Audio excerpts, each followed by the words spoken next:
السلام علیکم ورحمۃ اللہ وبرکاتہ۔ صدقہ ایک عظیم نعمت ہے۔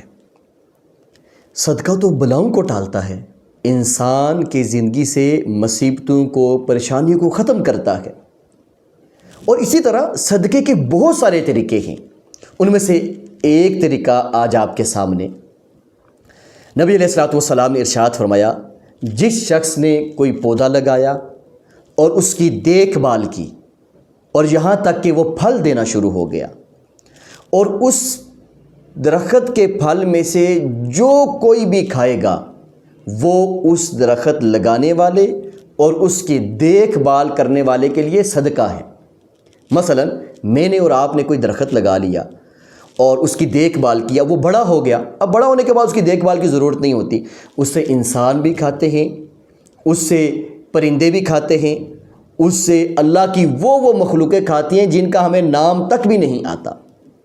تو کتنا خوبصورت عمل ہے کہ درخت لگایا جائے، جہاں پہ درخت لگانے کے مزید بہت سارے فوائد ہیں کہ آب و ہوا صاف رہتی ہے اور ماحول ایک خوشگوار رہتا ہے اور علاقہ خوبصورت لگتا ہے۔